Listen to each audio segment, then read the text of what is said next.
Bonsoir tout le monde, on est ici pour un autre épisode de hashtag à votre tour. On a une belle brochette de personnes qui vont venir nous jaser de le sujet suivant. On va parler de comment faire préserver la culture et l'héritage francophone dans nos régions.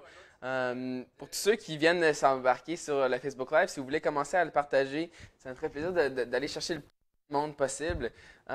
Avec la production, on est très fiers de dire que le premier épisode, la grande première, a attiré plus de 7500 visionnements pour notre premier épisode de 40 minutes. Donc, c'était une grande réussite et ça nous motive aussi de continuer. Ça paraît que le monde veut entendre des francophones de partout au pays.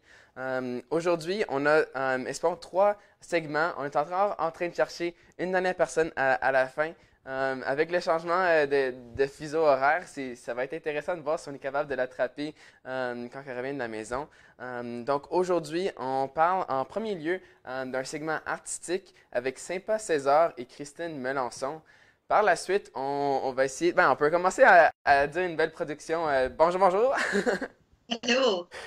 Bonjour Christine, bonjour Salut! Sympa. Euh, je vais me cadrer comme il faut. Est-ce que vous pourriez commencer par simplement vous présenter dans le fond? Moi, c'est Christine Melançon. Je suis acadienne, je viens de Moncton. Je suis auteure, compositrice, interprète. Puis, je fais aussi de la poésie, du théâtre. Excellent. Puis, merci, tu viens de Moncton. On a hâte de te parler côté artistique, de ta perspective quant à la question. Maintenant, sympa, si on peut embarquer sur ton fil. Est-ce que tu pourrais juste nous présenter t'es qui dans le fond? Super. Salut, moi c'est Sympa César. Je suis auteur, compositeur, interprète émergent en Alberta. À cette heure, j'œuvre à Edmonton en ce moment. Excellent. La première rencontre qui nous a rassemblés, c'était les rencontres qui chantent l'été dernier à Petite-Vallée. Est-ce qu'on peut peut-être Mhm. commencer avec ça? Est-ce qu'on peut juste nous présenter c'était quoi le projet puis ça s'est passé comment? Peux-tu faire, Christine? Euh, Christine. Fait qu'on était quoi, 13, sympa? 13 auteurs compositeurs. Ouais. On s'est ramassés pour une résidence de création à Petite-Vallée, en Gaspésie. Puis c'était quoi, 10 jours, je crois, de création super intense, de rencontres avec plein de différents compositeurs de partout au pays. Puis ça a été beaucoup de conversations sur l'art, parce qu'on était tous des francophones aussi. On a eu des discussions vraiment intéressantes sur le français, puis sur la façon que chaque personne vivait le français, d'où il venait. Fait que c'était très enrichissant. OK, puis sympa, qu'est-ce que tu pourrais rajouter à ça? Comment toi t'as perçu les rencontres qui chantent? Ouais, en tout cas, c'était des belles retrouvailles. J'ai pu revoir du monde que je connaissais, puis connaître du nouveau monde, puis tout ça. L'expérience à Petite-Vallée, hey, tout ça pour C'est beau, dire, hein? Petite-Vallée, c'est tellement, tellement, tellement beau. Puis c'est comme, t'es direct au bord de la mer, puis tout ça, puis c'est de la beauté. Ouais, Puis, yeah, non, non, je me c'était souviens, super. j'ai eu la chance de faire des entrevues avec plusieurs artistes et c'est les premières fois que j'ai rencontré ben, vos deux personnalités et les deux projets artistiques. Est-ce que vous pourriez juste me parler un peu qu'est-ce que vous faites comme musique? Peut-être Christine en premier. Qu'est-ce que tu fais comme musique? Moi, c'est folk pop. J'ai aussi, c'est mon projet auteur, compositeur, interprète. J'ai aussi comme une grosse influence de poésie qui s'inspire beaucoup de ce qui est très grand et très petit. C'est pas mal ça mes textes.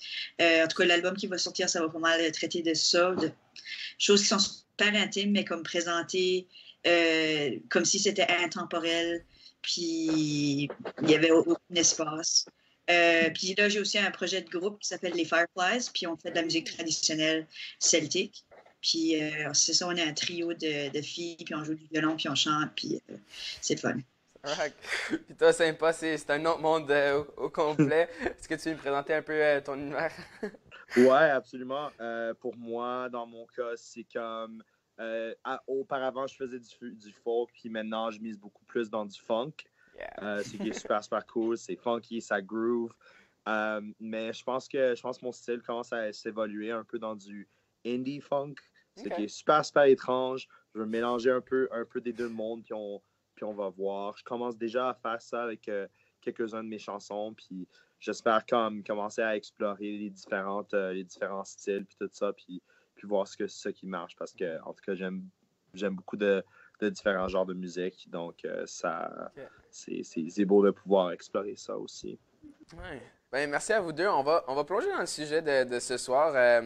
Je pourrais juste on peut peut-être continuer avec Sympa. Est-ce que tu pourrais nous partir de la balle et nous dire ben, comment est-ce que toi tu penses qu'en tant qu'artiste, tu peux aider à continuer à préserver notre culture franco dans nos régions? Mhm. En tout cas, en tant qu'artiste, ben dans notre coin en Alberta, c'est quand même c'est quand même difficile ou c'était euh, plus difficile auparavant de trouver des différents styles de musique dans la francophonie. D'habitude, c'était souvent juste la musique trad. C'est pas rien dire à propos de la musique trad parce que, en tout cas, j'adore ça. Ouais. Mais tu sais, il y avait pas une grosse diversité de musique qui se trouvait dans l'Ouest, surtout parce que la grande majorité ben, la grande majorité des artistes qu'on montrait aux jeunes dans les salles de classe, c'était tous des artistes québécois qui faisaient du traditionnel, puis du folk, puis tout ça. Donc, Ouais. c'est beaucoup mieux d'avoir. C'est beaucoup mieux on a cette occasion de montrer les différents styles puis les différents genres qu'on a grandi avec, et puis amener ça à cette nouvelle génération pour qu'ils puissent réaliser que c'est pas juste du folk puis du trad qui se fait Mhm. en français. Ouais. Tu peux faire n'importe quoi en Est-ce- français. T'sais. Christine, est-ce que dans l'Est, en Acadie, est-ce que ça a été similaire? Est-ce que tu vois plus de diversité d'artistes maintenant? Oui, je vois certainement une diversité d'artistes. Je vois que l'Acadie, puis je crois que je suis un très bon exemple dans les différents projets que je fais parce que mon projet auteur-compositeur est plus moderne, il se cadre un petit peu plus dans la modernité. Puis là, j'ai mon projet Fireflies qui est toujours trad, fait que je trouve que je suis un petit peu un mix des deux. Puis il y a beaucoup de gens qui font soit l'un ou l'autre ou les deux. Puis je trouve que c'est un petit peu ce qu'on a besoin de faire parce que en Acadie, il y avait aussi une super grande emphase sur l'historique. On a beaucoup parlé de la déportation des Acadiens, des choses comme ça, c'est important d'en parler. Mais à un moment donné, il faut aussi créer pour créer. Puis Ouais. là, j'ai comme des grosses discussions vraiment intenses avec beaucoup de mes amis sur... Ah oui, ça devient intense. C'est la place grosse discussion. Puis on se demande, ben, qu'est-ce que c'est que créer en Acadie? Qu'est-ce que c'est que de l'art acadien? Puis c'est juste quelque chose qui est créé en Acadie. Puis pour moi, c'est aussi valide que quelque chose comme qui prend toutes ses racines dans la modernité ou qui prend ses racines. Fait que pour moi, c'est créer, puis créer dans sa langue, c'est super important. Puis est-ce que pour vous autres, quand vous écrivez vos textes, est-ce que vous pensez à tu sais, comme un standard de français ou est-ce que vous créez, c'est quoi le français que vous utilisez dans votre pratique artistique, d'après vous autres? Euh, Ben, dans mon cas, à moi, c'est aux rencontres qui chantent que j'ai commencé à réaliser que il faut pas que je me place dans un état où est-ce qu'il faut que j'aille un certain niveau de français dans mes textes puis tout ça. Évidemment, je veux quand même que mes textes sont bien écrits, Mhm. puis bien compréhensibles, puis qu'il y a de la clarité là-dedans, mais euh, moi, mon écriture il est un peu plus simpliste, puis je pense que j'ai appris à être un peu plus minimaliste avec mes mots Ouais. aux rencontres, puis ça marche bien pour moi, en tout cas. Ouais. Non, ça roule très bien pour tes dernières chansons. Je rappelle que, évidemment, à notre dernière rencontre à Edmonton, en Alberta, en fait, on a pu se rencontrer à Champ Ouest, où est-ce que tu as pu gagner, en fait, un prix André Mercure qui te permet d'aller à Granby. C'est une question pour les deux d'entre vous. Comment est-ce que vous sentez quand que, vous traversez vers la frontière, jouer vers le Québec? Comment est-ce que vous trouvez ça? Est-ce que le monde il découvre bien votre style de musique? Moi, je crois qu'il y a une grosse différence entre le Québec et Montréal. Que quand j'ai souvent soumis je sais pas, pour faire des vitrines ou pour participer à des concours, des choses comme ça. Puis la réception est pas super positive. Je ne sais pas si c'est parce que je suis encore en début de carrière et je n'ai pas encore fait mes preuves, ou qu'il y a peut-être déjà trop d'artistes au Québec qui soumettent beaucoup de choses. Mais il y a souvent que j'ai eu des commentaires qui étaient un petit peu plus condescendants, mettons que si j'avais appliqué à des vitrines, des choses comme ça dans leur Québec. Puis c'est dû à l'attitude que le Québec a face au reste du Canada ou si c'est parce qu'il y a déjà une surpopulation dans le marché de la chanson. Ouais, c'est parce que c'est... Mais je pense aussi que dernièrement, j'ai entendu qu'on commence à moins mettre des sauts de voici c'est un artiste franco-ontarien, voici un artiste françaiscois. On met moins l'image à côté de l'artiste quand ils sont en vitrine. Parce qu'à la base, c'est un artiste francophone. Fait que ça devrait pas avoir une influence sur si t'aimes ça ou non, de quel coin de pays qu'on vient. Ouais. C'est pas est-ce que quelque chose à. Est-ce que toi, tu sais, qu'est-ce que tu penses qui pourrait arriver à Granby? Tu hâte? I mean, yeah, en tout cas, j'ai hâte de commencer ça. C'est super le fun. J'ai hâte aux formations. Mais plus que ça, j'ai hâte à un peu découvrir un peu plus l'industrie musicale au Québec. J'ai eu quelques glimpses un peu. Ouais.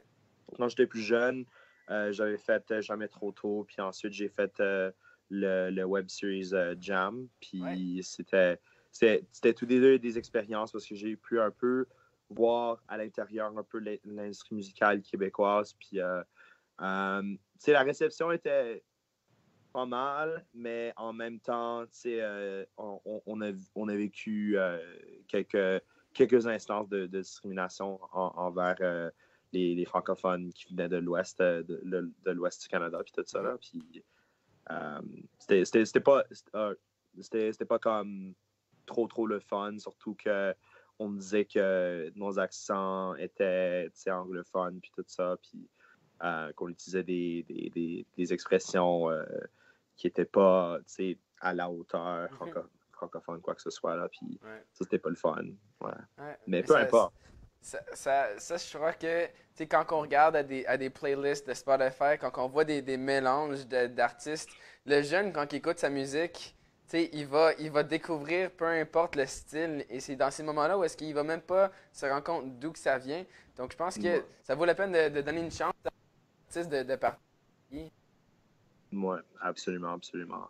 Ça serait nice qu'on puisse, que les jeunes puissent voir que, tu sais, oh yeah, il y a du monde qui sont allés dans le même parcours que moi, puis qui œuvrent dans l'industrie musicale, tu sais, puis c'est du monde comme ça qui m'ont inspiré, puis c'est ce que j'espère de pouvoir faire.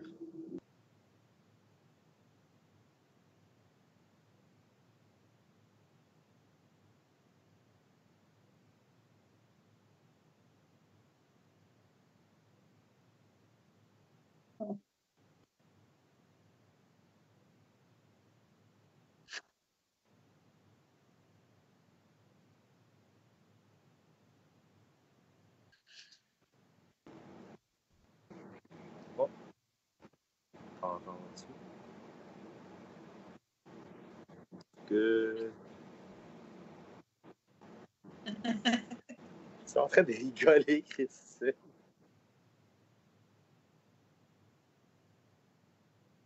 OK. Sympa, est-ce que tu savais que je fais les meilleures tartes aux pommes du monde? Pour vrai? Ça, je le penserais. Ça, je le penserais. Ça, je le refuterais pas pantoute. Ok. Attends, Christine. Pourquoi ça t'a pas marqué? 100%. Ouais. Mais est-ce que tu trouvais que... Quand est-ce que tu as fait Jamais trop tôt? Est-ce que tu avais trouvé qu'il y avait comme différentes... Oh, sorry, c'est encore? Est-ce que tu voyais qu'il y avait comme une différence dans la façon que les artistes québécois et les artistes hors Québec étaient traités, ou est-ce que tu trouvais que tu avais des... Ouais? Ouais, souvent quand on faisait des affaires de coaching puis tout ça, je pensais que c'était plus facile pour eux. Je pense juste parce que de un, c'est probablement parce qu'ils connaissaient plus la plupart de ces jeunes-là, de ces gens-là, puis tout ça, ils ont déjà travaillé avec eux. C'est seulement les artistes du Québec, à ce que je sache, qui ont le droit de refaire l'expérience. Pour le restant du Canada, c'est une fois, tu l'as fait une fois, puis tu ne la refais plus. Mais au Québec, tu as le droit de le refaire à plusieurs reprises. Donc, je pense que c'était juste parce qu'ils étaient dans un environnement confortable, puis tout ça, ils connaissaient le monde. Mais ouais, tu sais, souvent, il n'y avait pas autant de travail par rapport à l'addiction envers eux, parce que, tu sais, nous, on avait nos accents spéciaux. Là. Donc, on voulait qu'on chante d'une certaine manière, puis tout ça, puis qu'on avait un certain accent avec lequel à parler. C'est pas pour comme leur disser, puis tout ça, mais non, c'est une expérience incroyable avec eux. Puis, like, ils étaient quand même comme très, très gentils envers nous. C'est sûr. Ouais, non, c'était un programme impeccable, mais il y avait des petites fautes ici et là. Donc, ouais. Genre, j'espère seulement qu'ils l'ont amélioré cette année. Puis, tu sais quoi, je vais pouvoir interagir avec eux cet été aussi parce que je fais Granby, donc j'espère pouvoir aller les voir peut-être pendant une répétition, quelque chose de fun. William, est-ce qu'on a ton micro? Pas encore? On peut continuer à jaser, moi, toi. Vas-tu m'envoyer une tarte aux pommes à un moment donné? Je peux t'envoyer une tarte aux pommes, mais je suis sûre que si je la gelais, je pourrais la poster. C'est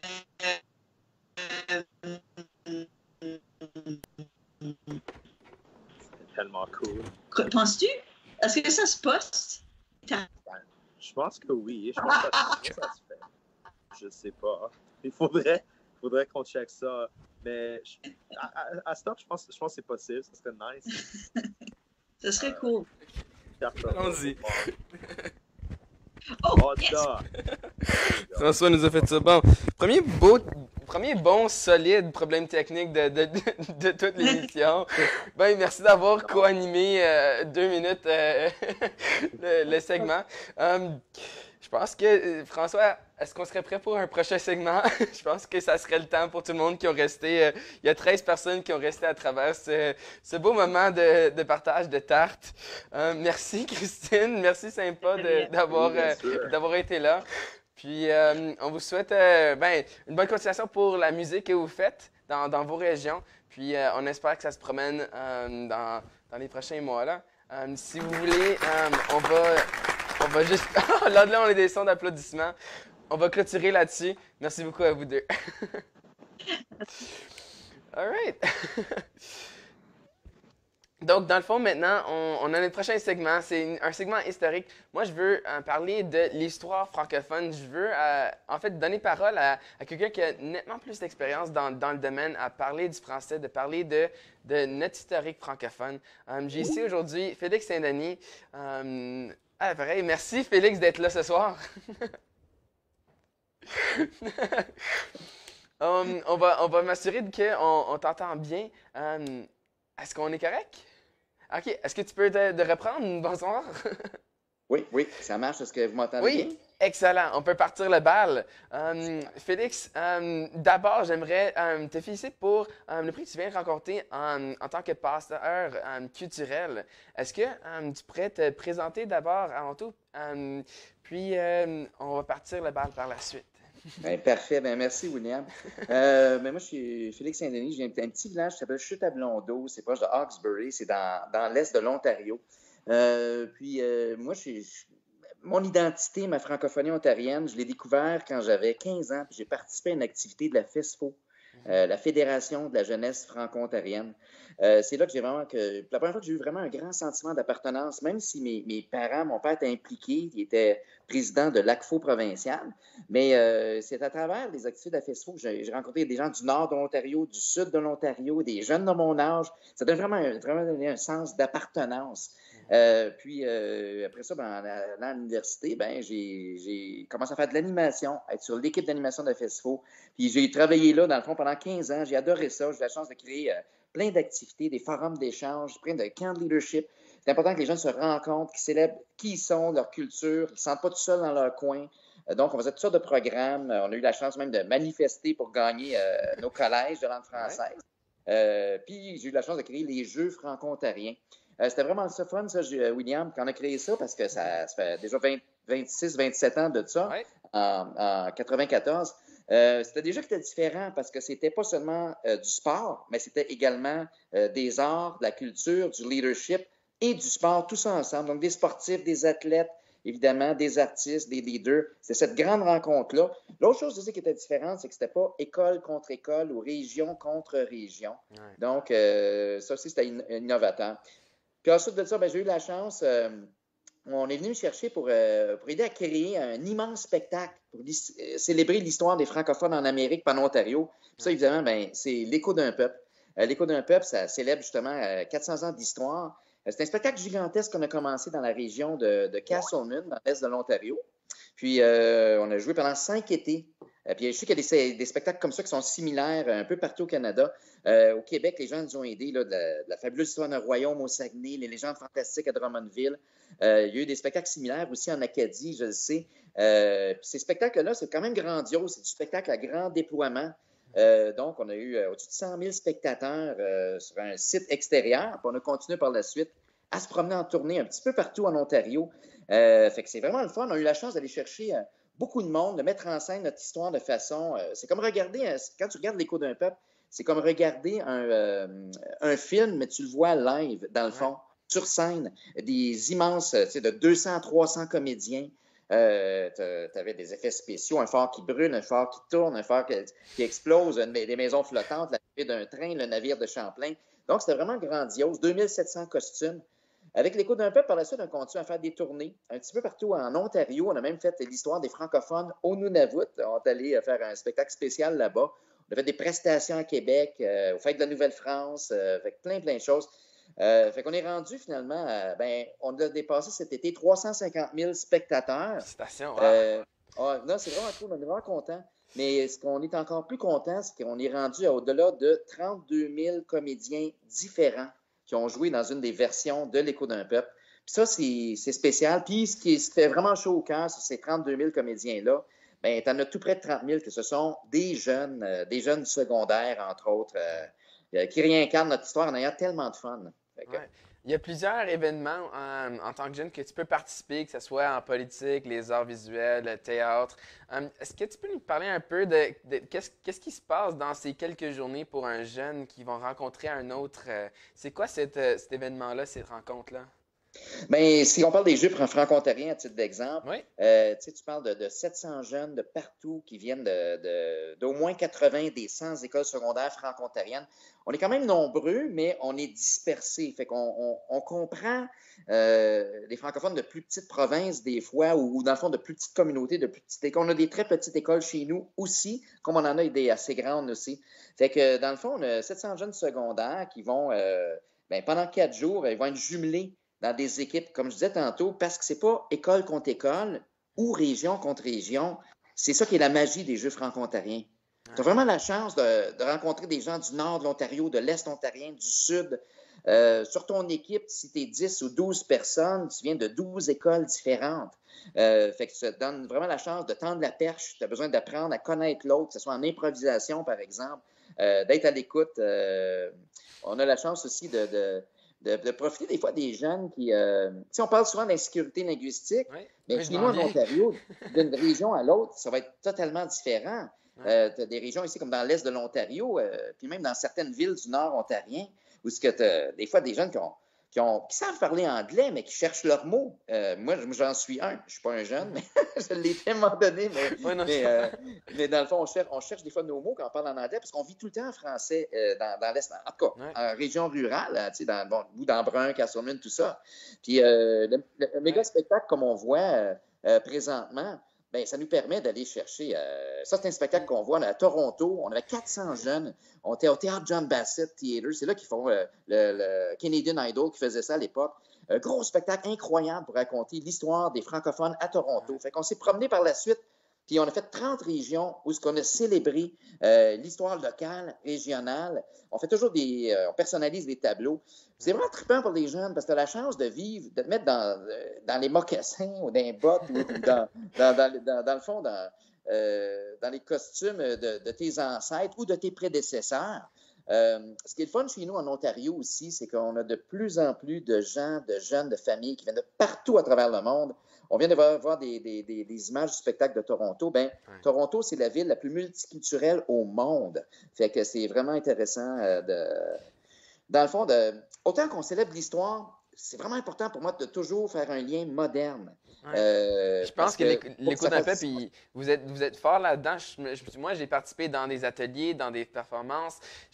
Avec la Festival, j'ai participé dans des forums. Moi, qu'est-ce que je trouve super beau, c'est la première chose que souvent les animateurs vont faire avec les jeunes, c'est de leur présenter la réalité qu'ils vont rencontrer plusieurs accents au cours des prochaines heures, des fois d'une journée.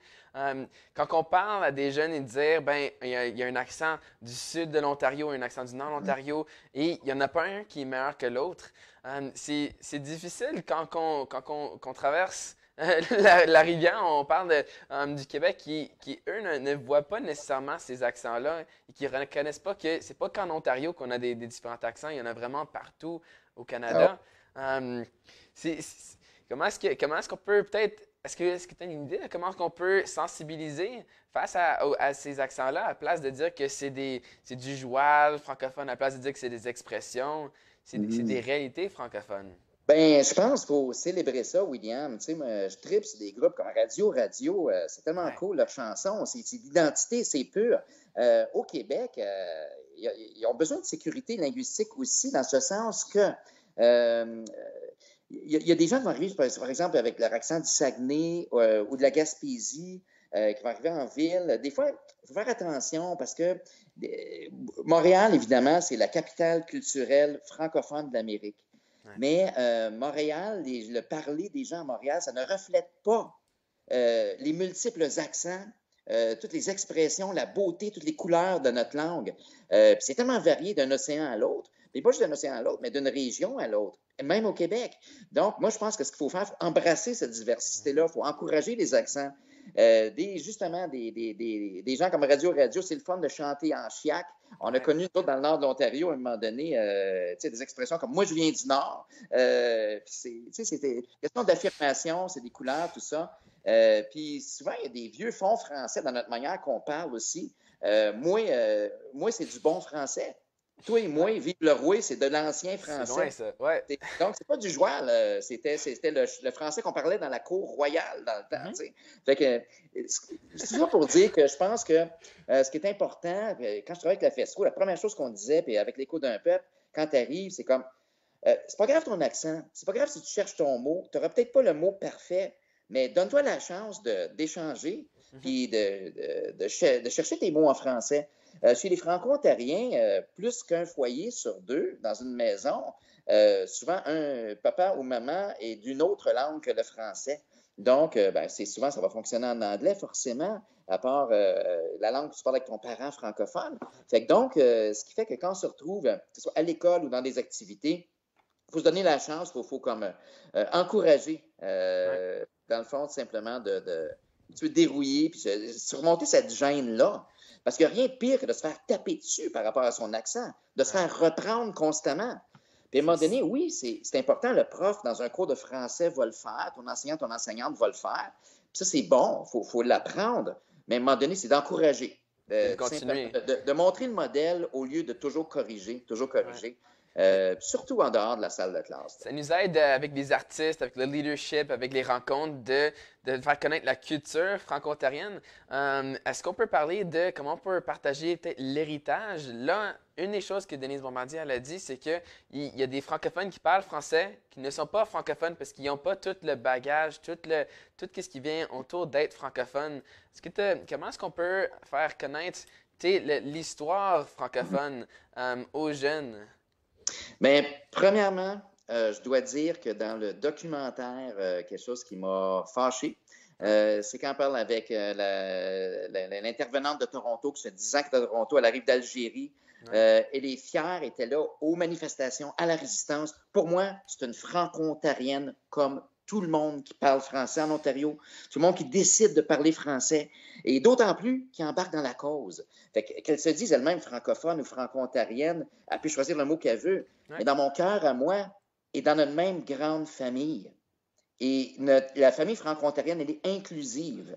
Et ça, c'est la beauté. Dès le début, notre premier franco-ontarien, c'est Étienne Brûlé. Le gars, il n'était pas non seulement bilingue, il était comme trilingue au moins. Il parlait le français, il a parlé le Wendat, le Huron, l'Algonquin, l'Anishinaabe, plein de langues. C'est un gars qui était déjà ouvert, qui était déjà intéressé, puis qui se métissait aux différentes cultures. Le franco-ontarien d'aujourd'hui, il est exactement, qui a 17 ans, il est exactement comme Étienne Brûlé à l'âge de 17 ans. Il y a les pieds dans différents mondes. Il y a plus qu'une identité. Fait que, comment faire pour faire valoriser l'histoire? Bien, on s'amuse avec ça, avec l'écho d'un peuple. Il y a des choses que j'ai eu la chance de faire quand je travaillais à la FESFO. À un moment donné, quand on créait les Jeux franco-ontariens, les jeunes nous disaient, hey, on sait qu'on a une histoire, on a des noms d'écoles. Jeanne Lajoie, c'est qui? Samuel Le Champlain, on sait un petit peu plus c'est qui. Là, c'est un explorateur. On le connaît bien. Oui, mais même en on le mélange avec Jacques Cartier. Fait que, dans le fond, c'est ça qu'on a créé un volet quiz dans lequel on avait plein de jeux pour avoir du fun, et ça existe toujours, pour découvrir l'histoire franco-ontarienne. Puis, Mona s'est rendu compte, puis on est dans les années 1990, on recule vers 26 ans de ça. En fait, on s'est rendu compte qu'il manquait des outils. Donc, on avait décidé à la FESFO, à un moment donné, on a sorti une publication qui s'appelle Nous. C'était 100 faits historiques. Tu avais 100 choses à savoir. Mais c'est comme un magazine jeunesse qu'on a décidé de faire. Au lieu que ce soit comme un livre d'histoire, il y a plein d'illustrations là-dedans. Ça raconte tout ça. On a fait des cahiers à colorier, des choses pour simplifier, pour vulgariser l'histoire. Puis j'ai eu la chance de le faire aussi avec la Fédération canadienne des enseignants et des enseignantes au niveau de l'histoire franco-canadienne. On peut aller se trouver sur le web l'écho d'un peuple coloré. Ça raconte l'histoire, dans le fond, de Jacques Cartier jusqu'à aujourd'hui, jusqu'au Festival du Bois à Maillardville, dans le fond, au Tintamarre acadien, jusqu'à la Nuit sur l'Étang dans le nord de l'Ontario. Donc, tous ces festivals-là modernes et ces présences, ces forces-là modernes qui nous célèbrent. Fait que, puis avec l'écho d'un peuple, c'est vraiment trippant parce qu'on a la chance d'être une vedette en tournée. On se promène beaucoup maintenant en tournée dans les écoles, dans les grosses salles de spectacle, dans des arénas. On fait le tour de l'Ontario, comme je disais. Puis, ben, tu as la chance, en dedans d'une semaine, de jouer devant des milliers de personnes dans une mise en scène qui est simple, avec plein d'amis. Puis de te faire plein d'amis de partout de ta région ou même de la province, dépendamment des contextes. Je pense que c'est ça, c'est d'avoir du fun, d'avoir du plaisir à le faire. Puis, je veux dire, la formule magique, c'est que ça soit significatif, que ça soit valorisant. On ne juge pas, on intègre le plus possible. Même, il y a plusieurs personnes. Ce qui est fun avec l'écho d'un peuple, autant qu'on accueille les gens de différentes... peu importe la façon dont tu parles, on finit par se comprendre. Mais même des jeunes, des fois, qui vont avoir un défi, un handicap, ils ont leur place à l'écho d'un peuple parce que ça prend tout un village, évidemment. Puis, c'est le travail d'équipe avant tout. C'est vraiment le peuple, la vedette. Ça, je pense qu'on réussit assez bien parce qu'on a bien du plaisir en le faisant. Oui, on a vu la solidarité de l'équipe quand que, 150 personnes de l'école d'un club est allé faire la marche officielle c'est le premier chariot de la marche de Saint-Jean à Montréal. C'était un événement particulier. J'aimerais te remercier d'avoir fait un beau segment aujourd'hui. Tu as présenté plusieurs articles et de ressources que ceux qui nous suivent et qui sont des enseignants, vous pouvez aller revoir, découvrir. Et juste dernièrement, j'aimerais aussi mentionner qu'il y a aussi le Réseau du patrimoine franco-ontarien qui ont sorti une bande dessinée, L'Or de Jacques Cartier, qui parle aussi du patrimoine qu'on a francophone. Donc, merci beaucoup, Félix Séné, d'avoir donné quelques temps, une minute de ta soirée. Ben, un gros merci, William, puis bravo avec le réveil, toute la gang. En tout cas, c'était le fun. On co-animait ensemble, entre autres, avec Sabine à Montréal, puis tout le monde. Je veux juste faire ce message-là, je pense qu'il est important. J'aurais jamais pensé, comme franco-ontarien, avoir l'honneur, le privilège, puis surtout le plaisir d'ouvrir la fête nationale le 24 juin dernier à Montréal, d'ouvrir le grand défilé de la Saint-Jean. La Société Saint-Jean-Baptiste nous a invités pour nous rendre hommage. Ces gens-là, ils applaudissent notre courage aux Franco-Ontariens, notre lutte, notre résistance. Puis c'était vraiment trippant, William. On se promenait partout, puis des milliers de Québécois et Québécoises nous disaient « Bravo, on est avec vous autres, lâchez pas, vous savez c'est quoi vous battre. » Puis aussi, ben, je pense qu'on sait c'est quoi fêter. C'est ça qui nous relie avec les gens de partout. Il faut célébrer, il faut fêter au-delà de nos luttes. Puis ça faisait tellement chaud au cœur de voir cette grande solidarité-là, le 24 juin dernier, de milliers et de milliers de Québécois qui comprennent nos accents, nos mots, nos anglicismes, nos combats et tout ça. C'est exactement sur cette note que je voulais finir ce soir. Merci Félix d'avoir été là. On voit dans le logo en bas à droite tous les drapeaux ensemble. Ça, c'était un événement qui a marqué vraiment un beau moment de solidarité entre francophones. Puis il faut en voir pas mal plus dans les années à venir. Donc, merci beaucoup Félix. Je te souhaite une bonne soirée. Salut.